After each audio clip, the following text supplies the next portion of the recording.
Hey folks, and welcome to the show on which we explore the mystery of the human personality and the human adventure all through the lens of the Enneagram. My name is Anthony Skinner, your producer and co-host, and I'm so happy you're here today, folks. Listen, today we're joined by someone who has spent her life mastering communication under pressure. We're talking about Lynn Smith, an award-winning media and communications expert whose 15-year career as a national news anchor took her from Today to NBC News, MSNBC, and CNN headline news. She's interviewed world leaders, covered breaking news, seen by millions, and knows exactly what it takes to command a room. Now, as founder of Lynn Smith Media and Communications, she coaches Fortune 500 executives, global thought leaders, and high-impact entrepreneurs to become magnetic communicators. She's the host of the award-winning Stroller Coaster podcast by Munchkin, a keynote speaker, and the author of the upcoming children's book, Just Keep Going. She's taken the Enneagram test, and we dive into type today. Join us on this journey as we explore the Enneagram with Lynn Smith. Hey, that's it for me, Anthony Skinner. And now, without any further ado, here's the man of the hour, Ian Cron. Hey, Typology friends, we're delighted to have you back again this week. And this one is really one that I have looked forward to. Please welcome to our show our new friend, Lynn Smith, Enneagram 3 with a 2. You just discovered that today. You took my assessment. What do you think? I need therapy, and that's what I think. I have my therapist on speed dial saying I'm a perfectionist performer who needs constant affirmations. What surprised me is I've had people that have said, "Oh, you must be an Enneagram 9." And so when you were asking me what I am, I said, I'm either a 4 or a 9. So I take this test right before we come on, actually. So I'd love for you to dig deep and psychoanalyze me. You're like, yeah, I looked at your bio and I thought, you're not a 9, you're not a 4, you're definitely a 3. So let's get into some childhood trauma stuff. Let's go deep from the get-go. Careful what you ask for, right? But all right. So oftentimes when people first are exposed to their Enneagram type, they have different reactions. Often they feel seen or they feel found out. Which did you feel when you read about Enneagram 3s? A bit of, it depends on whether it's my work profile or my personal profile, right? So something that I'm really identifying now more and more about myself is this people-pleasing side of, on the work end, it's making sure my clients get everything that they need and answering to every email in 30 seconds, because that's my news background where everything happens fast. And they all now expect me to answer at 5 o'clock in the morning, which I do. And on the personal side, is everyone taken care of? To my kids, the mom guilt. Am I spending enough time with everyone? It was a very, I guess, feeling seen type moment where you say, maybe some of the worst sides of me lend to the best sides as well, which is kind of the point of these exercises, right? Yeah, I mean, that is true. There's an old mantra in Enneagram work, what's best about you is what's worst about you, and what's worst about you is what's best about you, right? There you go. And so much of the journey is about developing enough compassionate self-awareness and emotional intelligence that you can make new choices in the face of things that you used to do reflexively that don't work. Mm-hmm. It sounds to me like your 2 wing is pretty heavy, meaning that you have a strong helper-giver side. If it gets a little out of control, it can get codependent, meaning that you start to believe, I can't be okay unless my clients are okay, or I can't be okay unless my kids are okay, or my husband's okay. And that's not a okay place actually to be. So have you struggled with that kind of codependent thinking before? I think that that's definitely a side of my personality that I haven't thought much about. It's always just been making sure that everyone's happy. And that's the people pleasing piece. And I think that I see this in my coaching so much, especially with high achievers. You get to the top because there's never enough. There's always one more ladder rung to hit, and there's always one more achievement. And there's a certain part in your career where you say, to what end? How much is enough? And many of the executives that I work with are at the top of their game. And yet they're still, what if somebody doesn't think I'm smart? What if somebody finds me out? What if I say the wrong thing and I fail? And it reminds all of us that people like me, who had a 15-year career in broadcast news, struggles with being a people pleaser and always making sure everyone's okay. And high-level executives have fear of failure. And maybe it'll make everyone that's listening to this podcast feel a little bit more seen, that these people that have quote unquote accomplished careers, that what comes along with that is everyone's got baggage just like everyone else. Mm-hmm. Mm-hmm.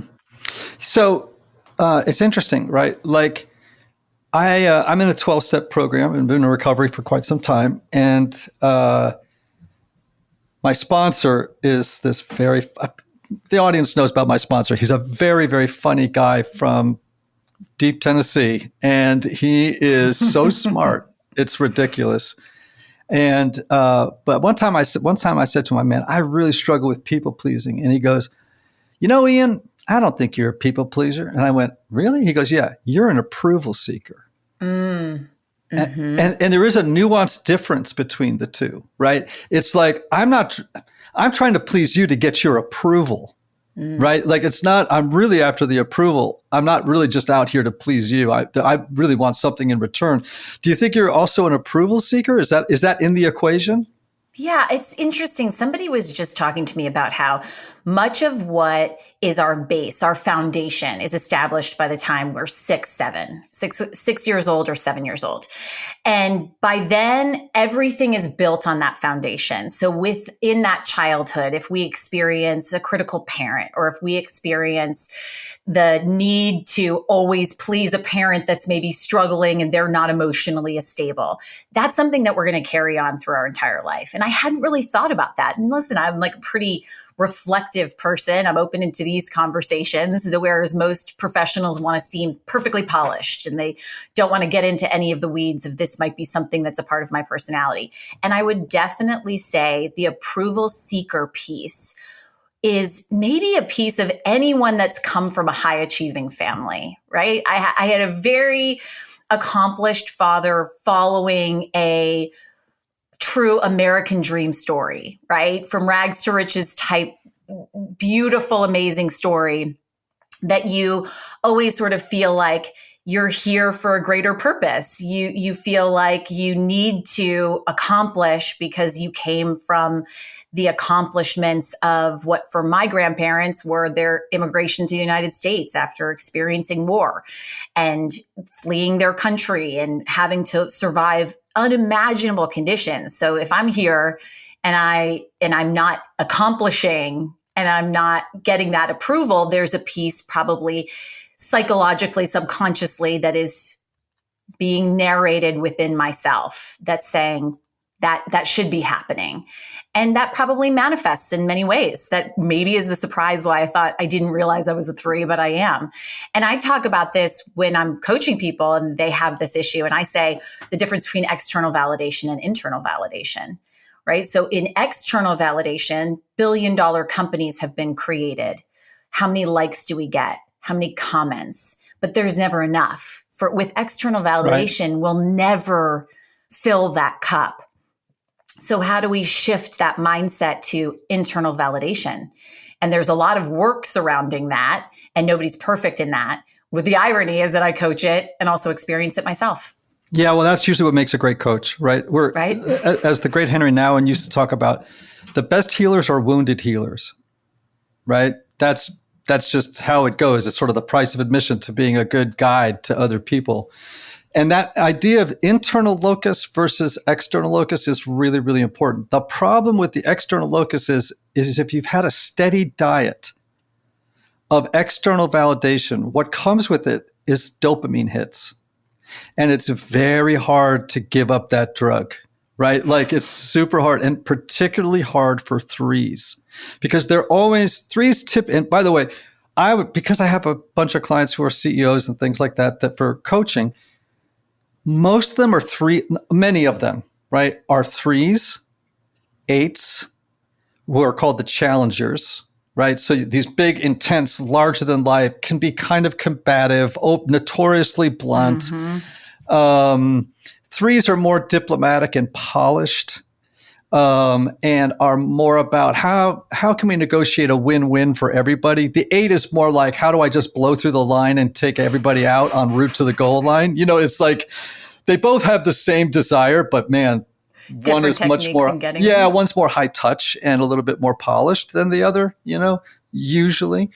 But, you know, I'm always talking to them about the difference between that internal locus versus the external one, right? Mm-hmm. And, but the problem is giving up the drug. And I think for threes, it's really hard because oftentimes, I don't know if you did this as a younger woman or not, but they're walking into a room and they're looking in everybody's eyes, and what they're looking for is not only validation, but it is the look of admiration. Like they really love it when others admire them for their success and their accomplishments and their achievements, and they confuse that with love, and convincing them that they're not the same thing is hard until they get to about midlife and they kind of wake up and realize, oh, I've been settling for admiration when what I really wanted was love.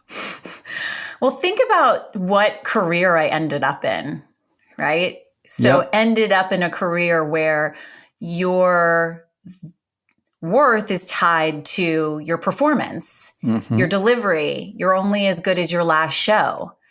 And now, in certain cases, I help develop people to become personalities in television. So training them to be great on TV, then getting them on TV. And what I have found in that didn't surprise me, but what it does to your psyche when you get that hit of dopamine, it's almost like crack. Not that I've ever done crack. Let me be very specific. Anyone listening. Thank you for that caveat. Never done crack. But it's what I imagine would be crack, where you can't get enough of it. There's never enough. And I've had people that I've worked with that's like, oh my gosh, I've been on TV and now I want to be on TV again. Okay, now they've been on TV again. Then they get a big show, like they've been on the Today Show. And then it's like, well, nothing else is good except being on that big show. And it's just this disconnect of the importance of why you're on television, which is to share your thought leadership and your expertise, not to get that dopamine self-validation hit. And it can really mess with your identity. So I've also had a lot of conversations with people that have left the news business and they feel they no longer have an identity. I was at every major news outlet and at every event that ever happened in our lifetime. Now what am I? I don't have that title. Yes, this is the classic 3 midlife crisis. Okay, so, or not even midlife, it can be even earlier, right? Because for 3s, their identity is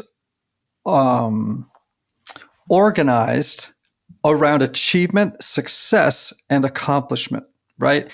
Now, if you take away from them the mechanism for attaining success, right? And by the way, 2s, 3s, and 4s, and I won't bore you with all of this. However, all have issues around who am I behind the mask I project to the world, right? Is there anyone behind the mask that I have put out to the world that is impressive and that everyone loves and that's an achiever?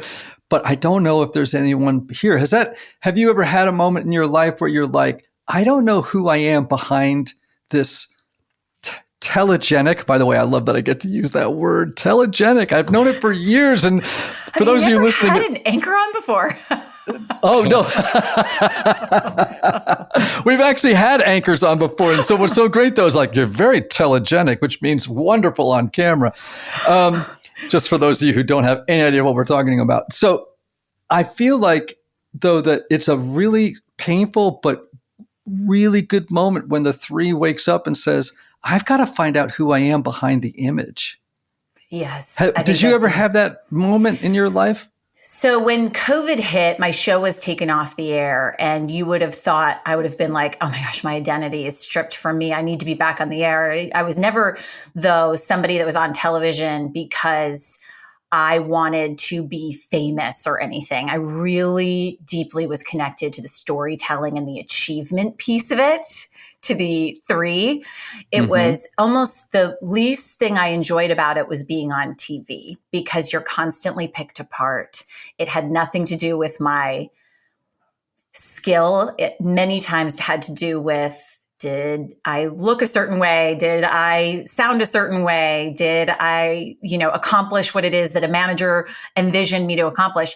So when I then transferred into entrepreneurship following COVID, what did I do? I didn't necessarily find that visual medium, but I found the vessel to have that achievement. So I built a company very quickly, scaled it real quick, and just poured everything into that as if I was an intern at NBC 15 years ago.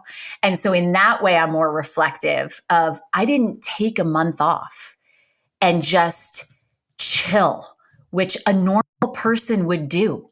I'd worked for 15 years in the news business, actually 20 years if you count sort of in my years just out of school. You take a month off.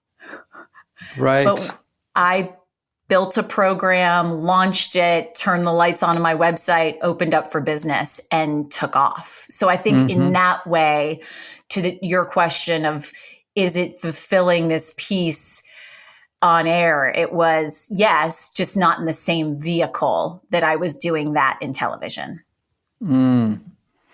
So behind the usually very polished exterior that 3s have, there's often this other quieter question, which is, again, about identity. Who are you apart from the accomplishments, the polish, the admirable things that you've done? Like, how would you describe yourself apart from what you do? Isn't that so wild that you're asking this question? So I'm just reading this book called Beyond Wanting that just came out by Matt Cook. And in it, he talks about how he was at the height of his success, and he was asked, who are you? And he said, I'm a very accomplished banker. I'm the youngest in and it's like, no, I didn't ask what you do for a living. I asked, who are you? And I was listening to that this morning on my run. And I thought, I've never really framed that question. My who are you is always tied to some form of, I'm Lynn Smith. I was a news anchor for 15 years, and I left the news business because it no longer fulfilled me. And I reverse engineer what I did in news and now teach experts, entrepreneurs, how to become compelling communicators. Like, that's the line. And that deeper question that you're getting to is like, well, have you sat and reflected on that piece of you that has nothing to do with what you accomplished, that has nothing to do with what you have achieved or will achieve, but the root core being of what you are? And I think that it just popped up this morning and is asking me to be reflective on it. And I hadn't done it before. So I don't know that I have a really solid answer to that, other than what I was spitball with myself on my run this morning of a deeply compassionate and empathetic person that seeks to help wherever I go and love those that I am surrounded by within my family and friends. That's sort of that core instinct that I had when I heard it. Yeah. That it's about that piece of my being, but I haven't really spent time reflecting on it. And so it was just so ironic that you asked that question today of all days. Well, 2 things. One is you should circle on your calendar today, because actually, if you stay with that question, it's like such an important fundamental question in the life, particularly of 3s. Like, who am I apart from my doing, right? Like, what is my being, not just my doing, right? And it will launch. It can be the launch of a really exciting adventure of turning the gaze inward, because threes are very future-oriented people, and their gaze tends to go outward. Right now, I'm a four. My gaze tends to go inward, so I'm self-reflective to a fault. Right, which makes me good at the things that I do. Right, but it can go on overdrive. Right? Like I actually need to be a little bit more outwardly focused sometimes. I think threes need to be a little bit more inwardly focused sometimes. So I see those moments. Like if you were my coaching client, of which of course you are not, but if you were, I would say to you, see that as a summons, either from your soul or from the universe. Don't let that question go by you, like without really grabbing it and seeing it as an invitation from the universe to answer a very important question that will affect everything from that day forward. What was your answer to the question again? Mine as to who I am, I would say I'm a deeply empathetic, deeply feeling person that is always seeking to help and wanting to be surrounded by those that I love in my family and in my friends. But that deeply empathetic piece it's really manifested in so many different ways in both my career and in my family, right? So I feel a lot of what my clients go through. And so I'm able to relate to it, because if they are talking about their fears of communicating on a stage, I'm able to speak about how I overcame my fear of public speaking. If I see my child, I have both boys, 9 and 7, I see them struggling with the loss of a friendship, right? It's like this deep feeling of being in that with your child, which I think a lot of parents relate to, obviously, but that's a real deep core of who I am. So as you dive into, if you choose to dive into the Enneagram, and by the way, I could make a really strong case for it would really help your coaching if you knew the Enneagram types of your clients. I love, Ian, that you say that they communicate differently based on that, which is what intrigues me the most. Okay, so let's just talk about that for a second. So ones on the Enneagram are called the improvers. They used to be called the perfectionists, and sometimes I just tell people that because it helps them kind of it really grab it.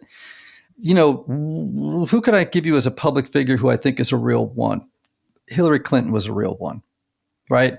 According to her, right, principled, very black and white thinker, and her communication style was very one. It was clipped. She came off as the adult in the room, which then oftentimes felt condescending to other people, like she was being patronizing.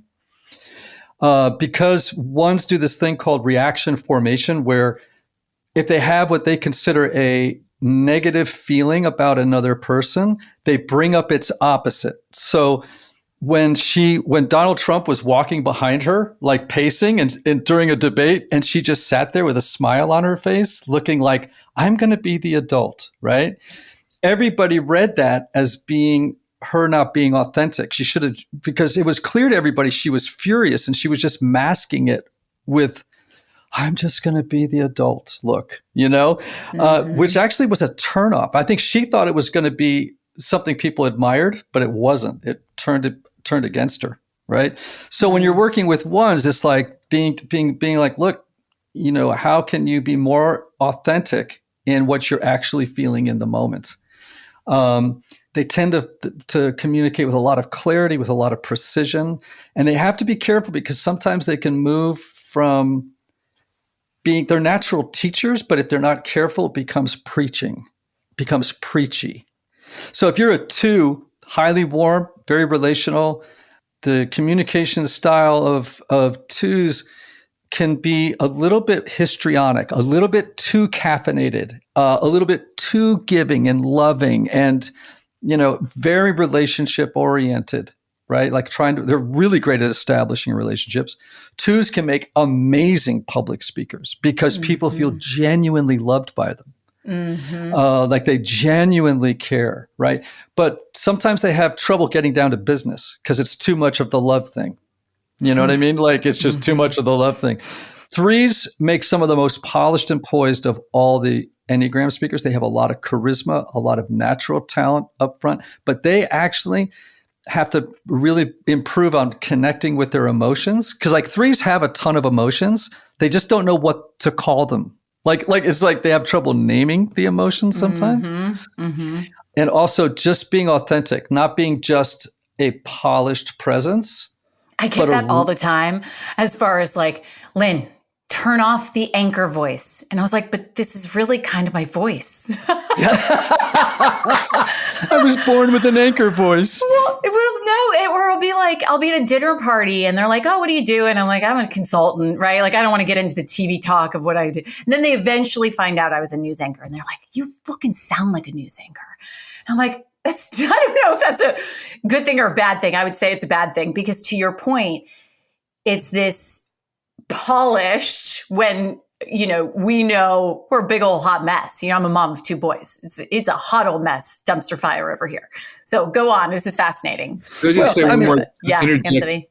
Ian, and you can speak to this, but one of the things is I'm listening to Ian, I'm like, the reason this is so powerful is like, for instance, a 2 or a 3 for different reasons could make you feel like you're the best coach in the world.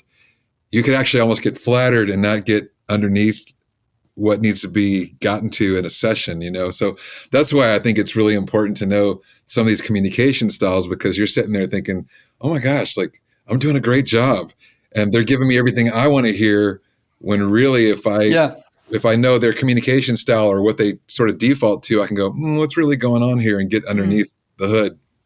Yeah. I'll just run you through the really quick though. Like type 4s are called the individualists, and we say that their communication style, we call it lament, right? Because they're the artist types, typically creatives, and they love sad stories. And so they can leverage that, but they can, if they overplay it, it's just like there's only going to be 4 out of 100 people that are going to connect with this because it's just too intense and can be a little flooding for people that are not that type, you know? 5s, did you ever interview Bill Gates? I did not interview Bill Gates. I would have loved to. Very 5y. So they're a little emotionally distant, a little remote. Cold. Anthony Hopkins. Just think about Remains of the Day or Hannibal Lecter. Controlled, distant, and emotionally not connected, like very far away, right? So getting a 5 to warm up and actually access feelings when they communicate is super important, right? Because they just want to do the data. Just give me the facts, right? That's I recently had a client in this exact category. And one of the things I asked him, because we were just kept trying to crack the nut of like, how do we get him to just smile? Right. And I said, who are you your most fun self around? And he put this huge smile on his face and the warmest look I've seen. And he's like, my wife. And I said, walk into every boardroom and have your wife walk in with you. Presence wise, picture her, look at her across the table, think about her.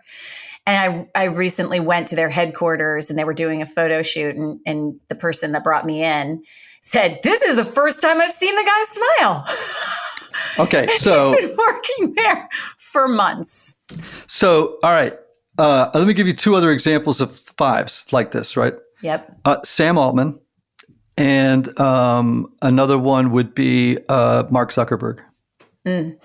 Only thing that I would argue about Sam Altman is I have found more of a warmth in him, surprisingly, than the other Mark Zuckerberg type, where you're like, oh my gosh, I feel like I'm maybe listening to, is he a robot? Like I want to peel off the face. There's a Mission Impossible moment in this scenario that he's like, that. Surprise guys, I've been AI all along. I'm from the future. Now, 6s can be very witty, very funny, because they're catastrophizers and they're kind of driven by fear. So think about George Costanza. Think about some of the best comedians. There's all this anxiety and it's a little heightened and it just makes you laugh. Laugh your head off. I just had breakfast this morning. We have a friend, Brad. Anthony, you know Brad Warren, the songwriter. So Brad is one of the biggest songwriters in Nashville, right? Taylor Swift cuts. I mean, Red Solo Cup. He's done really great country songs, right? And beyond, right? Very funny. He's just discovered he's a 6. And he is so freaking funny, but he's a catastrophizer. And so all the jokes are about what could go wrong or what is Jerry going to Seinfeld. go. No, Yeah. Classic kinds of behaviors, right? So that can be leveraged, but they're also riddled with self-doubt and self-questioning, which can really hurt them when they start trying to learn how to be great communicators. And they need a lot of confidence build. 7s, naturals, the joy bombs, are called the enthusiasts. And they're very entertaining. They're all about the big adventure. You probably work with 7s because they're the best entrepreneurs on the Enneagram, right? Mm-hmm. They're great in startups. Once it goes to management mode, they got to sell their share and get out, right? Yes. But in the startup mode, of those founders, yes, for sure. Right? And I it's was like, oh, guys, somebody needs to come in and buy this real quick and take actual CEO role. Yeah. Yeah. So I have one of my son-in-law, my daughter's married to a 7, and they started a sparkling water company, and it took off, and they sold it at year 5. I said, you are so smart. Yes. I said, you're not even 30 yet, and you knew. The moment this turns into management, I'm done for. And I suspect he will do serial startups for the rest of his life, right? Or consulting to serial startups, right? Because he's just, so their attention can be all over the place, and getting them to communicate in a focused way and actually stick the landing at the end is, takes a minute,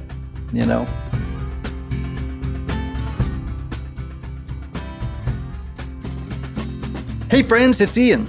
Over the years, I've heard from so many of you, listeners, readers, folks on the journey with me, who have said, I wish I could sit down with you for a few minutes and ask you more about my type, or to talk through something I'm wrestling with, or to get some guidance on how to grow. So I've decided to open up a very limited number of 30-minute one-on-one Zoom coaching sessions. This is a chance for you and I to talk directly, just you and me, about whatever would be most helpful for you right now. And that could be getting clarity about your Enneagram type, how to navigate a stuck place in your story, how to grow in emotional and spiritual maturity, how to take the next right step in your life. We can go wherever the conversation needs to go. Now, each session is $150, and spots will be extremely limited, so I can give each person my full attention. If this sounds like something you'd benefit from, you can sign up at the link in the show notes or in my Instagram bio. You could also reach out to my assistant Wendy at ianmorgancron.com. So whether you're brand new to the Enneagram or you've been at this work for a long time, sometimes a short, focused conversation can unlock something important. So if you're feeling that tug, let's talk. I'd love to spend that time with you. Anyway, we could go through all the styles. And what about 9s? Well, if we want to go all the way through, like 8s, a lot of people say Donald Trump is an 8, right? And there's this kind of larger than life, but it can be flooding, right? It's Stanley McChrystal's probably an 8, or some these intense sort of Patton-like people where it's just drive. They have to connect more with their vulnerability, because they confuse vulnerability with weakness. I mean, have you ever seen Donald Trump be vulnerable? Nope. Yeah, not once. Exactly. Yep. Not once. Have you ever seen him laugh about something that wasn't at the expense of somebody else? It was just delight. That's right. I've never seen that. That's right. That's unhealthy 8 behavior, right? Like where they're just not aware. And, I will now get 500 emails from people angry at me. Not about politics. Yeah, communication style. Just communication style. That's all I'm talking about here, people. But and it's also he must have a strong 7 wing, because his attention is diffuse. It's not laser focused. So it's like all over the map, right? It's like it's shooting in multiple directions, and it's hard to know whether that is an actual strategy or just a personality quirk. I think it's personality. It's not a strategy, or who knows what. That's a conversation for another day. 9s can meander. We like to say that their communication style. Lots of clients in nines. Really? Because that's what I'm brought in for, right? I repeat myself. I ramble. I can't land the plane. I don't know how to organize my thoughts. I communicate everything and therefore communicate nothing. And it's a common struggle. That's very nine. Now, nines, all these types, when they're healthy, meaning self-aware, they've done some work, they know what their inner architecture is like, they can be amazing, and they could all be great communicators. Some, however, I do think are more naturally gifted at communicating. And of course, it's always contextual, right? But let's just talk about people who are doing plenaries at conferences, right? You're out there doing plenaries for corporate environments and things like that. 3s, 7s, 8s, amazing. Again, it's a little contextual because an 8 may not be great speaking to a room of 1,000 coders, right? Like you might want to get a 5 in there for that. I don't go over well with coders. I don't know what to do with me. Well, I mean, know your audience, right? I mean, That's it's right. like, and by the way, that also is where the Enneagram is helpful. Like, so because I do a lot of I do corporate speaking and engagements and workshop leading and things like that, I know when I go into a room of 5s, what I have to do is, like, if I know that the room is dominantly a particular kind of type, like 8s, right? I know that I got to go in there. I got to speak the truth, the whole truth, nothing but the truth. They want it right on the chin. They don't want me to be. If I come in 2, 3-ish, they're going to kind of read it as me not being authentic, and then they don't trust me.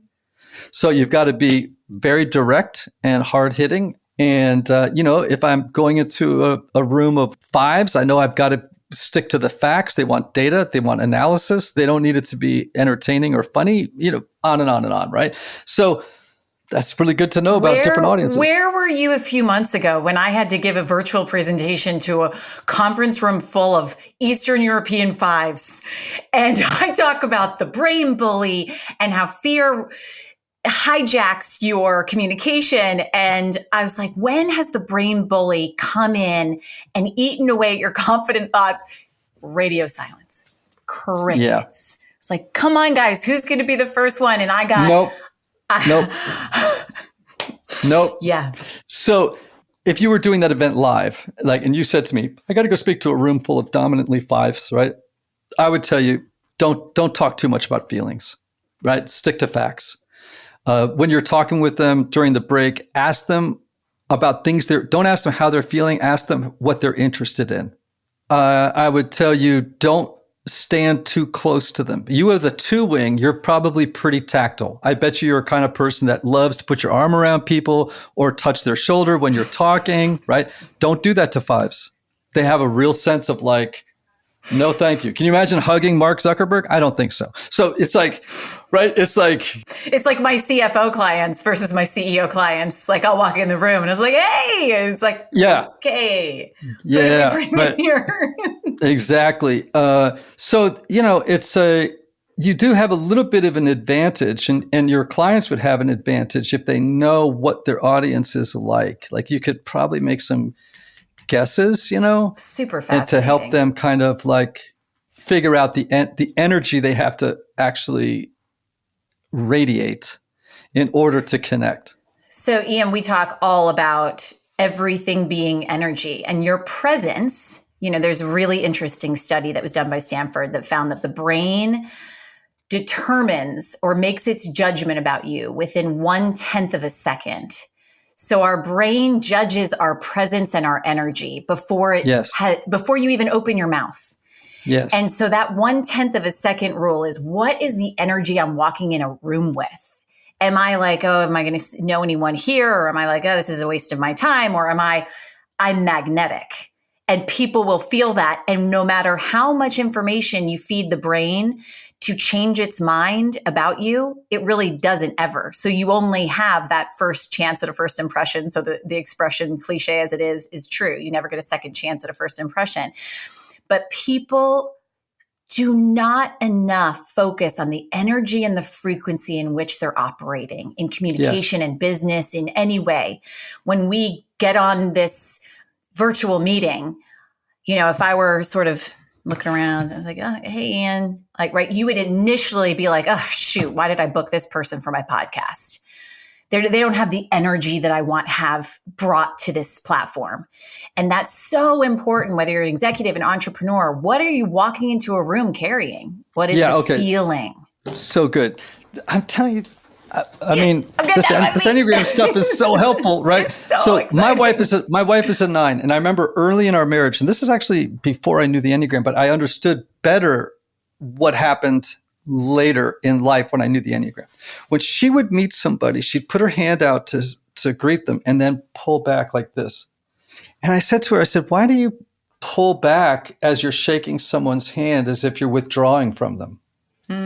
I said, what I recommend you do, actually, what it communicates energy-wise is a lack of confidence. You're moving away, fear, etc. I said, if you lean in, right, it communicates connection, warmth, and confidence that I think you want to give people that sense when you're meeting them for the first time, right?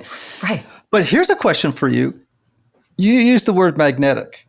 What do you think is more powerful? To be magnetic or authentic? I think when you are authentic, you are magnetic. Okay.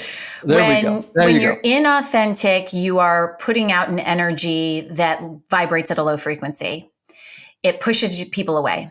This is, I'm not a brain expert. I'm not a, neurologist. This is though science, you can dig into it, but the vibration that you are operating at is what the universe meets you on.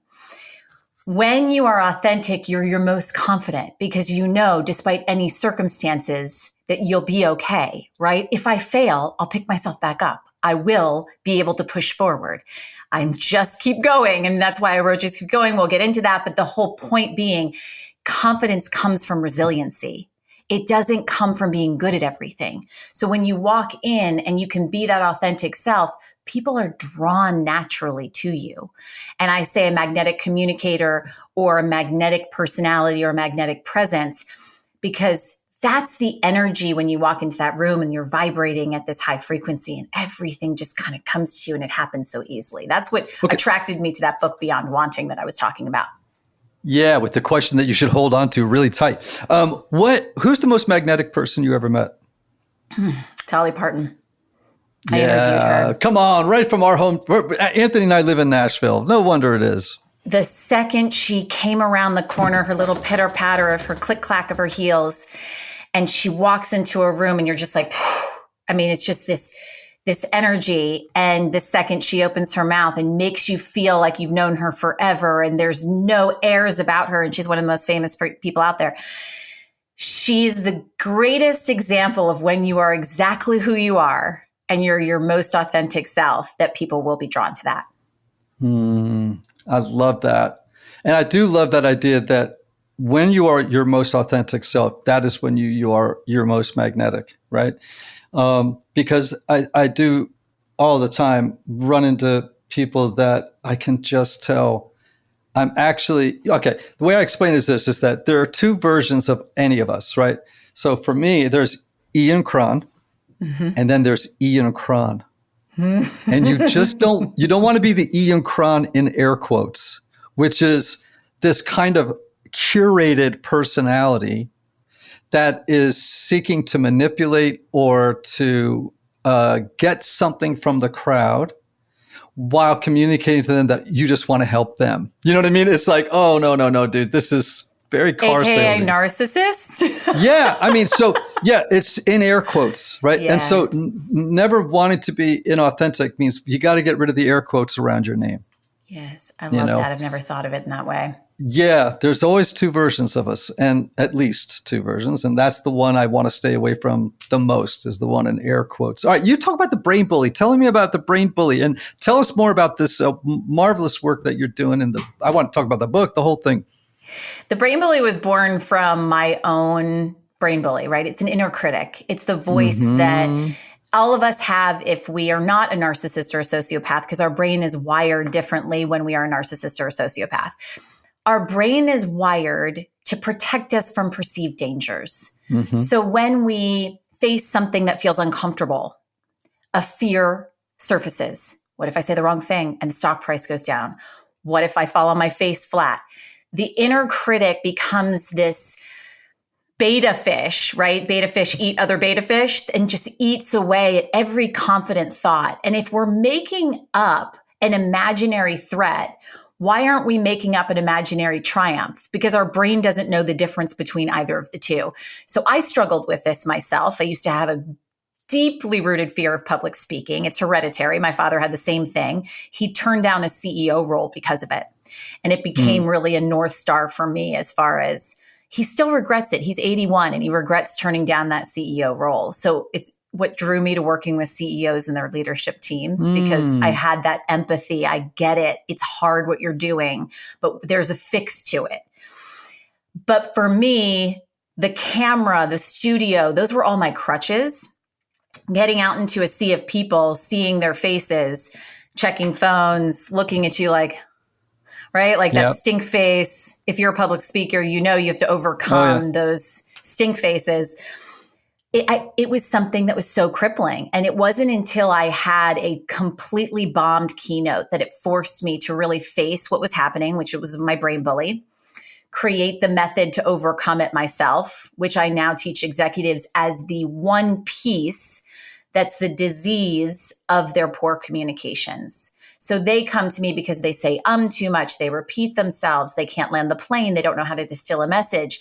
But before we can treat the symptom, we treat the disease, which is what is that fear that is that inner critic, that brain bully that is deteriorating your confident presence, because it eats away at that until all you're left with is meh communications. When we see the transformation, when somebody's out of their head and out of their own way, it's magnetic. It's crazy powerful. And that's why many times when I'm taking people through these trainings, I'm showing them the before and afters of when your brain bully is eating away and when you are free from that brain bully. And it's what drew me to writing the book that you're referencing, which is Just Keep Going.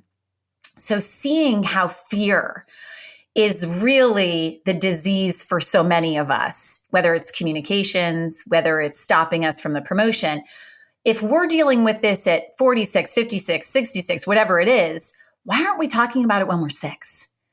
When we're 6, we're talking about get great grades, be first place, behave, and we're breeding perfectionists. So is it any wonder you get to the boardroom and you're riddled with perfectionism, going back to that childhood trauma of are you always people pleasing? Well, sure, when we're young, and this isn't the case for everyone, but a major pattern I see in high achievers is perfectionism. And you see a pattern in what we teach our children because that's the age group that my kids are in. You didn't win a championship, you'll win the next one. Rather than sitting in, sometimes you're going to be disappointed. There are great lessons in disappointment. So Just Keep Going is a mantra that when you face fear, you put one foot in front of the other. When you feel that fear crippling, you take those deep breaths. You visualize what you want. You jump up and down. So we took all the physical strategies that I coach Fortune 500 CEOs and turned them into something that you can do as a 6-year-old.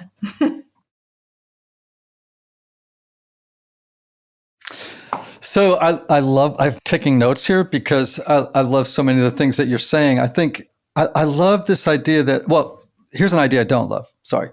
We have grown up in a culture that because it was not always this way, where there are really two paths. You're a winner or you're a loser. Now just think about how sick that is. That's what I mean. Winner or loser, right? Yes. There has to be a third healthier category. It's right? A resilient leader.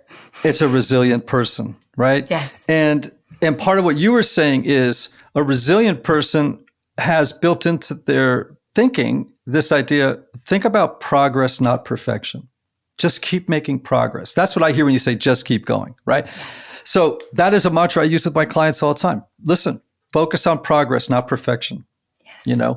Yes. But it's hard because, for some of them, they are in positions where one misstep can be catastrophic, or at least in their mind, right? In their or mind. Maybe in fact, or it may be, it's not an invitation to be reckless.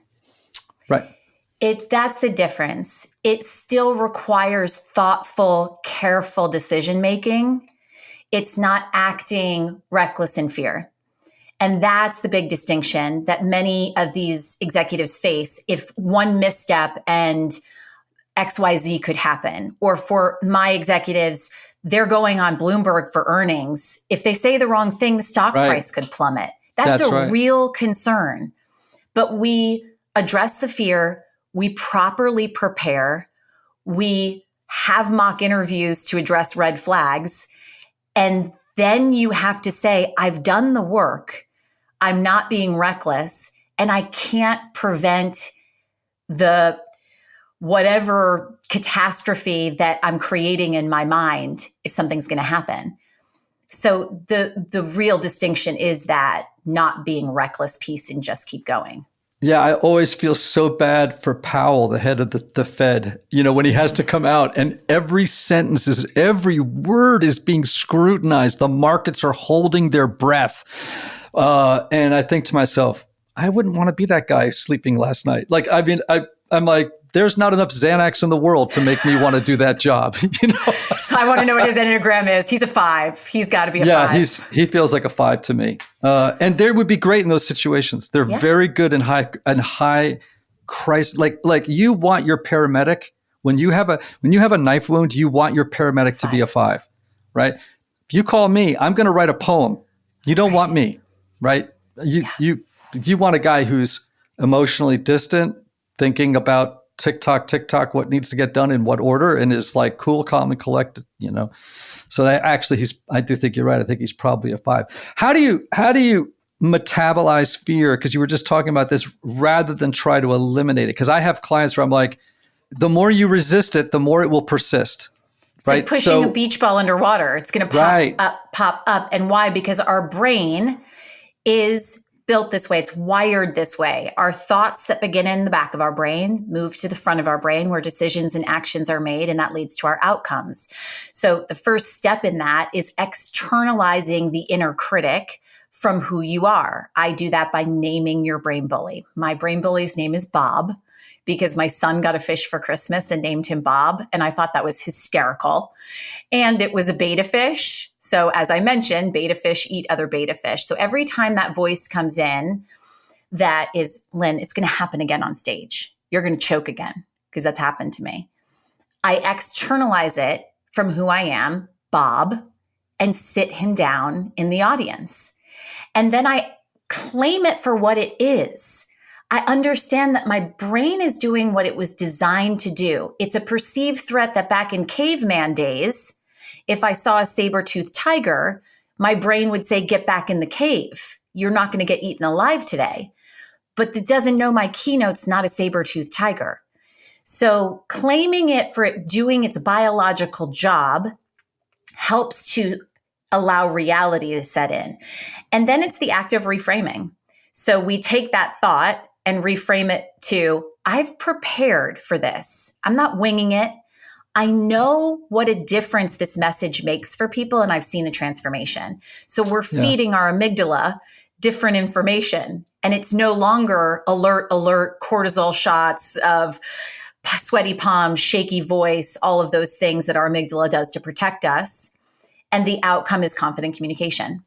And then it's really taming it, because this is an exercise you have to do all the time, because you will never silence your brain bully. It's biologically impossible to do, but you can beat it by, and I use a power phrase in doing that.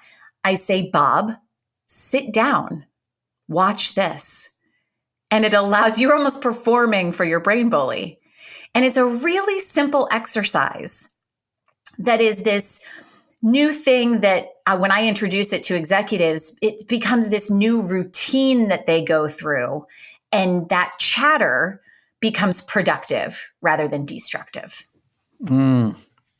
I love that. I think I have a client for you. Okay. I turned this client down. But he could really benefit from this, because his number one anxiety is presenting to stockholders. And it literally, if he has to do it quarterly, he spends 89 days consumed with anxiety about that one day.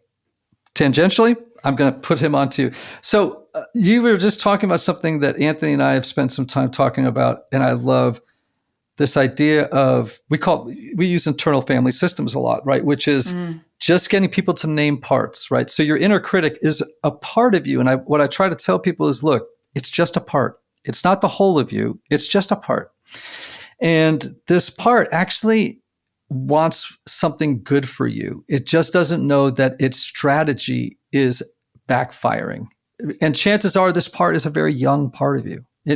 Your inner critic has been around since you were 5. It still thinks you're 5. It does not wear a watch. So it's still trying to protect you with a strategy that is now not serving you well. So I'm always telling people, don't try to get rid of your inner critic or don't hate it. What you need to do is welcome it back to the table. Embrace and it. say, and embrace it, and to approach it with calm, courage, compassion, a sense of humor. And I was just listening yesterday to a Bill Nighy podcast. He has a new podcast, but he's the word that perfectly describes him is insouciant, right? He's this kind of like, Peter O'Toole-ish. No one's going to know who I'm talking about, but this kind of like very debonair, kind of like bon vivant sort of person. But he says that when he gets nervous, he puts on disco and he sticks his butt out. He puts on a disco song that he absolutely is embarrassed that he would ever dance to, and he dances like crazy, like in a green room before he goes out to do something. And then I got to move my body and I got to do it in a way that's funny. We all have our hacks, right? To be able to go out into the world and do what we do. Lynn, this has been delightful. I've loved it. Ian, Anthony, I've learned so much. So congratulations to all my clients who will now be forced to take an Enneagram test before anything else. And I'll be stealing all of the insights into the communication style of Enneagrams because it's so brilliant in accepting that your personality, your innate being is why you communicate differently. And when you accept that and stop trying to be a 3 when you're a 5, right, then you can be a much more effective communicator as a 5, embracing that you're a 5. Yes. Yes. Anthony, I have a question for you before we get off. Who is the most magnetic person you ever met? Oh, that's a good question. It's a trick question, Anthony. He's waiting for you to say Ian. That's my 3-wing. My 3-wing is going, oh, it's me. Tell me it's me. That's funny. Tell me yours while I'm thinking. Well, I got a couple, but I'll give you, it's because I'm that guy. But I'll give you 2. One was, I actually didn't meet him, but Lynn, you probably have.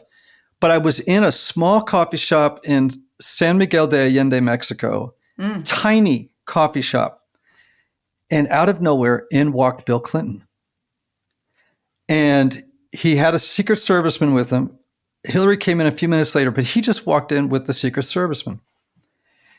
I have never seen somebody just instantly fill a room with like magic energy. Dust. And everyone obviously recognized him, but he turned his attention toward people in such a way that they just melted with him. They just were like, and he's like, hey, so tell me about your coffee. He's like, doesn't want to talk, but he's like, just like talking with them about their lives. And they were just gripped. But the one that trumps them all, Anthony, was meeting Maya Angelou. Maya Angelou she actually outdid Bill Clinton, I think. She carried a gravity, man. Everything that came out of her mouth was like, and we were together in a green room getting ready to we were speaking at this same thing. And wow. Yeah, man, she had the wild, powerful energy of just power. What, you got one now, Anthony? Roy Rogers. You met Roy Rogers? We got to get Anthony out more. How did you? Yeah, right? You met Roy Rogers? Yeah. How old was Roy Rogers when you met him? Did you meet his horse too? Were you 5? Yeah, I was.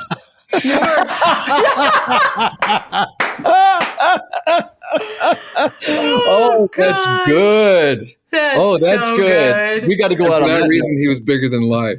Yeah. That's so good.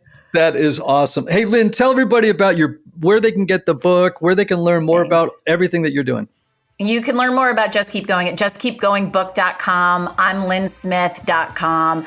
I'm on all the socials at Lynn Smith TV. And thanks, Ian. This has been a lot of fun. A lot of fun. I could go on for another hour. And it's just been a trip. So thank you. Thank you. And everybody, you know how we go out. May you have love. May you have joy. May you have peace. May you have healing. And may you have rest. Until next time.